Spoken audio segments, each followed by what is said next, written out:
I'll never forget the first time I tasted milk. The creaminess, the sweet smell, the smoothness. I had to have more. And I heard that school was a place where you could have more of it. You see, many years before my first taste of milk, the war in my country, Sudan, had intensified in 1989, forcing the whole village to flee for safety. The bullets were raining like never before, and everyone had to grab what they could and leave everything else behind. I'm very grateful I wasn't forgotten in the heat of the moment. Where I was carried by different relatives on their back shoulders through that 5-day journey from our village to the border of Uganda. At the border, we were received by UN agencies and NGOs, given meals, and later relocated to the camp, about 400 kilometers away from the border. I was too young to remember the details of the journey from my village to the camp, but I was later told stories. I was later also told my dad, who was away in the Liberation Army before I was born, later passed.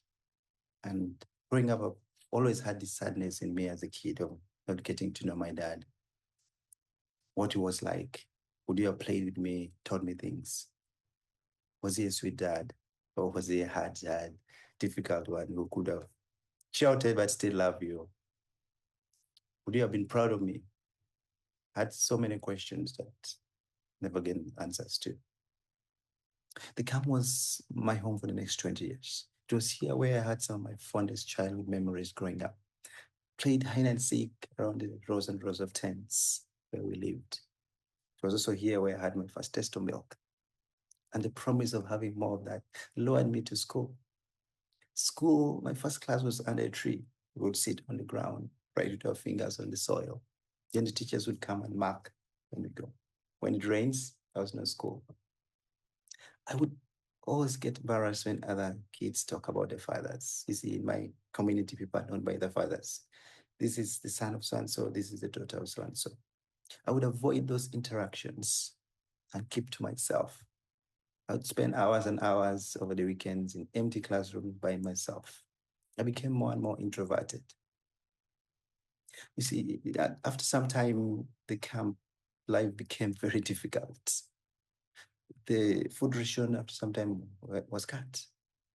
So I remember times when we go days and days without eating, and we'd go to the wild, look for wild berries, look for weeds, and survive on those. Those were very difficult times. And when I was 12, I developed swelling in my face. It was so painful. I was taken to the only local dispensary in the camp. It was a long line, so we lined up, waited. And when it was finally my turn, we were told the doctor who works on this kind of problems was not around, that the doctor comes once a week from the capital city. So we were turned back. And it was so much pain without any relief. At that moment, as a kid, I thought, could I become a doctor so that I don't need to go through this pain, so that my mom doesn't need to wait in the line for this long? I didn't know how poor we were until I left the camp to go to a boarding school. When I went to school, I lined up and I wasn't putting on anything nice or nice backpack. My shirt was torn and I was carrying my books and pens in a plastic bag.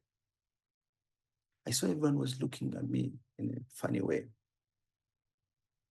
And at that moment, I felt the feeling of not belonging, that inferiority coming over me. Over my years in the school, I was called names. I was called the person who ran because of trouble in their country. It was their way of saying you're just a refugee. I was bullied. I was bullied until I went into depression. I would avoid engaging in curricular activities, going to play games with other students. I would remain in the dormitory and not go to get food from the cafeteria for days. I went into serious depression. Academics was my only way out. I honestly had no plan B. Paid off. After a while, slowly and slowly, I started having friends whom we could discuss school assignments with. It was at that moment when I was so determined to become a doctor. On one hand, it was because of my experience in the dispensary in the camp when I had no relief, I was in so much pain. But on the other hand, this feeling of wanting to prove myself. I was so lucky to have support and go to university to do my bachelor's in medicine. As I was finishing my medical training, Sudan split. And South Sudan became a country. And there was one thing in my mind to go back and fulfill my childhood dream, to work as a doctor in my own country and make a little money. So in 2013, I went back to South Sudan and worked in a hospital. For once, I felt I belonged. Nobody called me names. After a few years of working and seeing the health system challenges in South Sudan, and also at the time when South Sudan descended into another internal conflict, I wanted to do more. I wanted to change the system. So I went on to work with Uganda UNICEF on maternal and newborn health policies and programs. It was at that time when I met a PhD student who was doing research in South Sudan on newborn health in humanitarian settings. After a few chats and talk about Hopkins, I was intrigued. So I started doing my research about Hopkins. The more I learned about Hopkins, how great a university it is, the more I became so skeptical about myself, whether a refugee kid like me would ever walk through those doors. I wanted to do more, so I needed more. So I was so determined. Then I applied to Hopkins for MSPH program and waited. The following year, the email came. The email was, "Thank you, we regret." As you could imagine, that whole feeling of a refugee came back, that you are not worthy. Hopkins is not for people like you. But this was high stake. This was more than milk. I wanted to do more. I had to learn more. And I sensed Hopkins was that key to unlocking the potential of doing more. So the following year, I applied again.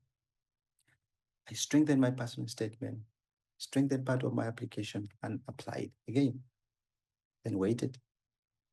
What a joy it was the following year to receive the congratulatory email of admission in Johns Hopkins University. And better still, awarded the Peter Salama Scholarship. This is how a refugee kid, whose first classroom was under a tree, went on to graduate from the world-renowned university, Johns Hopkins. Better still, it was at Hopkins where I met my future wife. We first met during a humanitarian class. I was very sure she was the one. Her smile was like nothing I'd ever seen before. I remember to gain her attention, I would always remind her not to forget to sign in her class attendance. I remember one day I made a very humanitarian move. I asked her, "You're from a devolved country. I'm from a country in humanitarian crisis. How about we form Nexus, a humanitarian development nexus?" Friends, after a few years of implementation and rigorous M&E, the nexus happened. We are happily married now, living and working in South Sudan. It's my hope that one day when we have kids of our own, I'll be there to love them as a dad and show them how to navigate the ups and downs of life and ensure that they have plenty of milk